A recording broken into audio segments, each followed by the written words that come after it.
La pléocytose du LCR signifie une augmentation du nombre de globules blancs dans le liquide céphalo-rachidien. Le liquide céphalo-rachidien est prélevé en effectuant une ponction lombaire, en insérant une aiguille dans le bas du dos pour retirer le liquide qui est ensuite envoyé pour analyse. Normalement, le nombre de globules blancs dans le LCR ne doit pas dépasser 5 cellules par millimètre cube ou microlitre. S'il y a plus de 5 cellules, on parle alors de pléocytose du LCR.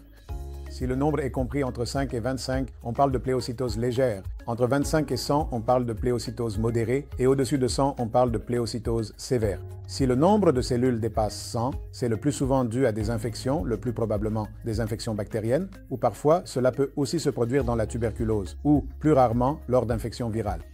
Si le nombre est inférieur à 100 mais supérieur à 5, cela reste anormal. Mais il existe de nombreux autres diagnostics différentiels qui peuvent s'ajouter, en dehors des infections elles-mêmes.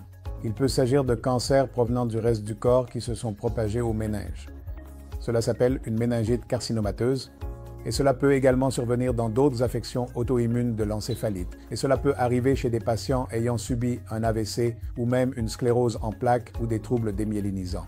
Donc, bien que l'élévation des protéines soit de façon disproportionnée plus importante par rapport à l'élévation cellulaire dans ces autres conditions. Donc, la pléocytose du LCR signifie qu'il y a une augmentation du nombre de globules blancs et il faut surtout envisager la possibilité d'une infection ou d'une tumeur maligne.